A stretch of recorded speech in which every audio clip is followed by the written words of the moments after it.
है ना, हिंदू, वो बड़ी साजिशें कर रहा है यार। हम तो काफिरों से लड़ना चाहते थे, हम तो यहूदियों से लड़ना चाहते हैं, हम तो गजवाए बदर गजवाए हिंद करना चाहते हैं। तो सर ये गजवाए हिंद मुसलमानों में नहीं हो रही, हम काफिरों को क्या पूछेंगे? काफिर तो फिर अमन बैठे हुए हैं। अच्छा, पाकिस्तानी मीडिया क्या कह रहा है?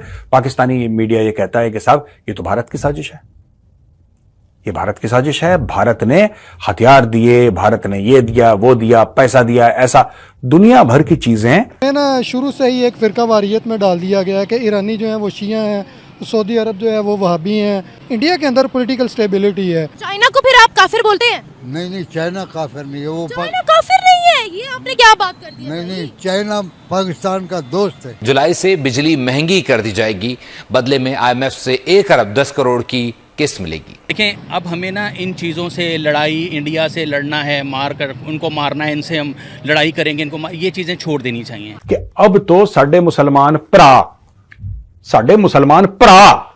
ही आ गए हैं काबुल, अब ये हमें दिलाएंगे कश्मीर। गलत कह रही हो कि उनके बिलीव सही नहीं है, उनको हिस्ट्री नहीं जब अपने पता तो वो बिलीव कैसे सही रख सकते हैं? हमें हमारी हिस्ट्री पता है। हाँ जी, कौन सी हिस्ट्री पता बताएं? हमारी हिस्ट्री कब से शुरू होती है? इंडिया ये चीज़ कभी नहीं चाहेगा कि पाकिस्तान के जो अपने हमसाए हैं, बेशक वो अफगानिस्तान हो, ईरान हो, चाइना हो, उनके साथ अच्छे ताल्लुकात। लेकिन मुसलमान ही मुसलमान को देख रहे हैं। असल में ना यहूदी लॉबी है जो पाकिस्तान को तबाह करना चाहती है। हम कौन होते हैं ये डिसाइड करने वाले कि किसके रूट्स खराब है? किसने हक दिया है हमें? हमें अकल है, हमें अकल है। अगर हमें अकल है तो देखिए, अगर हम इतने पक्के हैं, इतने सच्चे मुसलमान हैं, तो यहाँ मैं दुपट्टे के बगैर आप वेस्टर्न में खड़ी ना होती। जय हिंद दोस्तों। पाकिस्तान और अफगानिस्तान के बीच जो युद्ध छिड़ा है, इससे पाकिस्तानी अवाम, पाकिस्तानी मीडिया ये कह रही है कि भारत ने अफगानिस्तान की मदद की, लेकिन जब काबुल पे तालिबान राज किया तब इन्होंने कहा था कि हमारा ब्रदर काबुल आ चुका है और यह हमें कश्मीर दिलाएगा।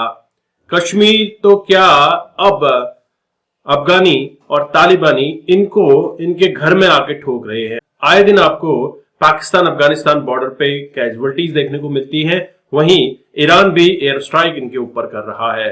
पाकिस्तानी रिएक्शन क्या कहते हैं, पाकिस्तानी मीडिया रिएक्शन क्या कहते हैं, आप इस वीडियो में देखिएगा। चैनल पर नए हैं, चैनल को सब्सक्राइब करना मत भूलिए। तो काफिरों से लड़ना चाहते थे, हम तो यहूदियों से लड़ना चाहते हैं, हम तो गजवाए बदर गजवाए हिंद करना चाहते हैं। तो सर ये गजवाए हिंद मुसलमानों में नहीं हो रही, हम काफिरों को क्या पूछेंगे? काफिर तो फिर अमन बैठे हुए हैं। इंडिया के बॉर्डर पे तो कोई ऐसी चीज नहीं नजर आ रही, ना वो पाकिस्तान पे हमले कर रहा है, लेकिन मुसलमान ही मुसलमान को देख रहे हैं। बस यही वाली बात है ना, वो इलामा इकबाल ने कहा है ना कि ये तमद्दुन में वो एक शेर है कि इनको देख के शर्माएं यहूद, वो वाली बात ही लग रही है मुझे कि इनको देख के यहूद भी शर्मा रहे हैं कि ये हरकतें जो कर रहे हैं वो क्यों कैसे कर रहे हैं, किस वजह से कर रहे हैं, एक्सट्रीमिज़म की तरफ जा रहे हैं। कभी भी आपकी ज़िंदगी, आप हमारे नबी की तालीम पढ़ें, उसमें हंसना, उनमें कभी भी आपको एक्सट्रीमिज़म नज़र नहीं आएगा। उन्होंने कभी इसकी तालीम दी नहीं है। ये लोग उस तरफ निकल रहे हैं, तभी एक दूसरे को मार रहे हैं। इनके नज़रियात में इख्तलाफ इसलिए आ रहे हैं, समझें बात को। जिस तरह से अफगान और ईरान पाकिस्तान के दुश्मन हुए हैं, अगर हम देखें तो मुस्लिम ममालिक में भी कोई ऐसा मुस्लिम ममालिक नहीं है जो कि पाकिस्तान को उस तरह से प्रायोरिटी या वैल्यूएबल समझे, क्योंकि इस टाइम करंट सिचुएशन में हम माने ना माने सिक्का सिर्फ इंडिया का चल रहा है। दुबई हो, जो सऊदी, गल्फ, मिडल ईस्ट या जितने भी मुस्लिम ममालिक है वो इंडिया के साथ लेन देन, अच्छे ताल्लुकात, हर चीज़ करना चाहते हैं। क्या वजह है कि उनको वैल्यूएबल समझा जा रहा है? क्या ऐसा किया है इंडिया ने? मैं आपको एक चीज़ बताऊँ, अब बात सारी ये है कि मैं आपको मेरा अपना नज़रिया है। देखें, अब हमें ना इन चीज़ों से लड़ाई, इंडिया से लड़ना है, मार कर उनको मारना है, इनसे हम लड़ाई करेंगे, इनको ये चीज़ें छोड़ देनी चाहिए। We have to be very जो है ना प्रैक्टिकल होकर सोचना चाहिए। हम ज़िंदगी में बहुत पीछे रह गए हैं, वो लोग बहुत आगे निकल रहे हैं। क्या वजह है कि उन्होंने तालीम और इन चीज़ों को सीखा है। हमने सिर्फ एक ही चीज़ सीखी है कि नहीं फाड़ लो मार लो, ये वाले काम नहीं करने। पढ़ाई करो, ज़िंदगी में आगे बढ़ो, ज़िंदगी में चीज़ें सीखो, ठीक है। कंप्यूटर्स की स्किल्स, सॉफ्टवेयर स्किल्स में इंडिया कहाँ से कहाँ पहुँच गया है। हम अभी तक सिर्फ ड्रामेबाजियों में लगे हुए हैं। इन चीज़ों में हमें आगे निकलना चाहिए, तब हम आगे बढ़ेंगे। वरना आज आप देख लें कि हम एक रुपए के लिए, $1 के लिए जलील हो रहे हैं। हाँ, अब तलवे चाट रहे हैं आप IMF के ख्याल। जिस तरह से बॉर्डर को सिक्योर करने के लिए डिफेंस का बजट बहुत ज़्यादा दिया जाता है, हमारे तालीम वगैरह पे उस तरह से बजट नहीं लगता। लेकिन अगर हम देखें तो क्या इतने खतरात सिर्फ इंडिया से हैं? जिस तरह से ईरान और अफगानिस्तान भी तो हम पे हमले कर रहे हैं, लेकिन इंडिया तो पूरा मन बैठा हुआ है। इंडिया को किसी से लेना देना है और ना किसी मुल्क को इंडिया से लेना देना है। क्या आपको नहीं लगता? मैं आपको बताऊँ, हमें किसी से कोई खतरा नहीं है, हमें अंदर के दुश्मन से खतरा है। उन्हीं को हमें ठीक करना है, ठीक है ना। हमें अपने अंदर के दुश्मन से खतरा है।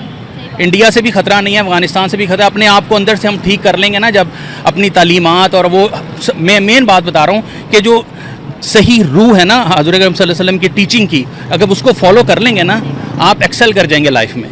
लेकिन अगर आप एक्सट्रीमिज़म की तरफ चले जाएंगे ना कि नहीं ये वो इस तरह के बातों में पड़ जाएंगे कि ये है ऐसा करता है, पंजाबी में कहते हैं वो हिल रही है, गुंदी है तो हिल भी रही है, तो वो वाले मामलात करना शुरू कर देंगे तो फिर आगे नहीं बढ़ सकते आप। देखिए ना, अभी मुस्लिम ममालिक में 56 या 57 मुस्लिम ममालिक है। पाकिस्तान सिर्फ ऐसा मुल्क इस टाइम मुस्लिम ममालिक है जो कि थोड़ा ज़्यादा इकोनॉमी में लूज़ है या हर चीज़ में लूज़ नज़र आ रहा है। अगर हम दूसरे यूरोप वाली साइड पर जाएँ तो सब इस टाइम इतने मजबूत है, इसराइल, इंडिया, रशिया या फिर अमेरिका वगैरह सब मजबूत है, बल्कि वो मुसलमानों पे काबिज हैं। किस तरह से ट्रेड में, लेन देन में, हर चीज़ में वो उनसे ज़्यादा मजबूत है। क्या वजूहात है कि सारे इस टाइम यूरोपियन या फिर यहूदी या काफिर जो हैं वो इतने मजबूत हुए? मैं आपको बताता हूँ मेन वजह, मैं बार बार समझा रहा हूँ कि मेन वजह तालीम है।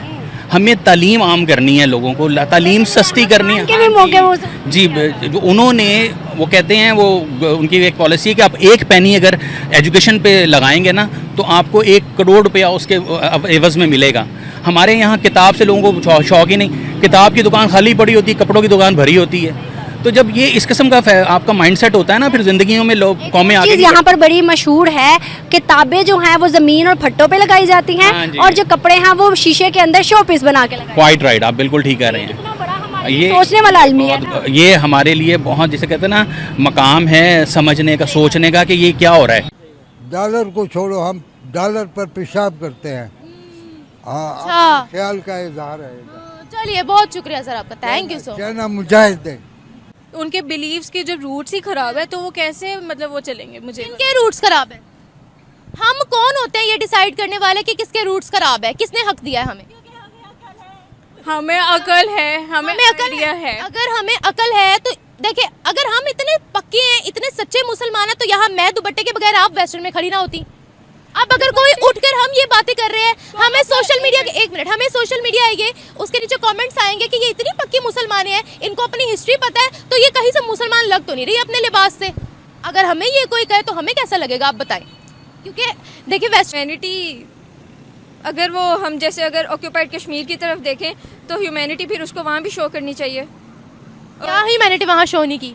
वहाँ पे अगर पूरा कश्मीर एक एक बंदे, छोटे छोटे बच्चों पर वो इतने जुल्म कर रहे हैं, उस तरफ तो वो आ नहीं रहे। इस तरह एक छोटी सी ह्यूमैनिटी एक साइड पे दिखा के अपने आप को सेफ साइड पे करने वाली बात है ये तो। यूनाइटेड नेशंस में कश्मीरियों ने पाकिस्तान को धो दिया, आपको पता है? उन्होंने कहा हमारा कश्मीर है, हम तो बहुत खुश हैं, वहाँ पर डेवलपमेंट बहुत ज़्यादा हो रही है। तो नहीं, ये गलत बात है। चाइना हमारे साथी है, हमारे लिए हर वक्त जान देने के लिए तैयार है। नहीं फिर देता है। नहीं फिर जब हम आवाज दें, हुक्मरान आवाज दें, चाइना पहले खड़ा होता है। चाइनीज इस वक्त शहीद हुए हैं पाकिस्तान के लिए? ये मुझे मालूम नहीं मालूम, क्योंकि हुए ही नहीं। कोई मालूमात नहीं है। दुनिया चाइना को ठोक के रही है ना कि आप पर्सनली तो किसी को जज नहीं कर सकते। मैं पर्सनली कर भी नहीं रही, मैं नेशन को जज कर रही हूँ। नेशन को भी हम किसी की जज नहीं कर सकते। नहीं कर सकते हैं, नहीं कर सकते, बिल्कुल भी नहीं कर सकते। जब वहाँ पर LGBTQ वगैरह के राइट्स दिए जाए ना और ऐसी चीज़ें हो रही हैं तो हम जज कर सकते हैं। लेस्बियन, गे, ट्रांसजेंडर, क्वीयर राइट्स। पाकिस्तान में रेड लाइट एरियाज नहीं है? रेड लाइट की कहाँ से बात? जो है ना वो अपने मफाद के लिए काम करेगा। अच्छा, चाइना को फिर आप काफिर बोलते हैं? नहीं, चाइना काफिर नहीं है। वो चाइना काफिर नहीं है, ये आपने क्या बात कर दी? नहीं, चाइना पाकिस्तान का दोस्त है। तो काफिर नहीं है? नहीं, काफिर नहीं है। नहीं, उसमें बड़े मुसलमान रहते हैं। मैं जानता हूँ। मुसलमानों का वो क्या हाल करते हैं आपको पता है? नहीं, वो चाइना के लोग कितने हजार जो है हज बैतुल्लाह शरीफ पर जाके उम्रे और हज करते हैं। तो दोस्तों, आपने ये वीडियो देखी और आपको आइडिया लग गया होगा कि पाकिस्तानी अवाम चाहती क्या है। हालांकि दोनों तरफ से बजने के बाद अब भारत से दोस्ती के राग पाकिस्तान अलाप रहा है। इलेक्शन आने से पहले नवाज शरीफ जब लंदन से पाकिस्तान वापस आए थे, उन्होंने जरूर कहा था कि हम भारत के साथ रिश्ते बेटर करना चाहते हैं, लेकिन जो सत्ता मिली शहबाज शरीफ को, और इसके बाद शहबाज शरीफ का सारा सिस्टम गुल है। अभी तक उनका तरफ से कोई भी इनिशिएशन नहीं किया गया है। वहीं तालिबान लगातार इनके बॉर्डर पे आकर इनकी ठुकाई कर रहे हैं। ईरान एयर स्ट्राइक करता है, इनको पता नहीं चलता। पाकिस्तान के अंदर इतने धमाके हो रहे हैं कि पाकिस्तानी सियासत, पाकिस्तानी आर्मी वैसे ही परेशान है। और लगातार जिस तरह से ये बात करते हैं कि हम एक एटमी पावर है, और एटमी पावर की औकात तो पता चल चुकी है कि किस तरह के ये एटमी पावर है जब ईरान ने इनके ऊपर एयर स्ट्राइक किया था। और प्रोविंसेस के अंदर जिस तरह के इनके हालात हैं, मुझे नहीं लगता कि पाकिस्तान ग्रोथ करेगा। दोस्तों, शहबाज शरीफ ने सत्ता में आते ही यह कहा था कि वह पाकिस्तान की स्थिति को सुधारने की कोशिश करेंगे और 2025 तक पाकिस्तान एक इकोनॉमी बनकर उभरेगा, लेकिन कहीं भी कोई भी आसार दिख नहीं रहे हैं। आईएमएफ की पहली किस्त का इंतजार हो रहा है, 1 अरब 10 करोड़ डॉलर का, और इसके आते ही पाकिस्तान में आप देखिएगा किस तरह की महंगाई आसमान छूती है। हालांकि बिजली की कटौती ऑलरेडी हो चुकी है और बिजली के बिलों को लेकर कई बार प्रोटेस्ट भी किया है, लेकिन सियासत कुछ सुनने वाली नहीं है। सियासत को चाहिए पैसा, आर्मी एस्टेब्लिशमेंट को चाहिए पैसा। पाकिस्तान का 85% बजट तो आर्मी के ऊपर जाता है। आपके क्या विचार हैं पाकिस्तान को लेकर, जरूर कमेंट कीजिएगा। चैनल पर नए हैं, चैनल को सब्सक्राइब करें। मैं आपको मिलता हूं नेक्स्ट वीडियो में, तब तक के लिए थैंक यू। जय हिंद, जय भारत, जय श्री राम।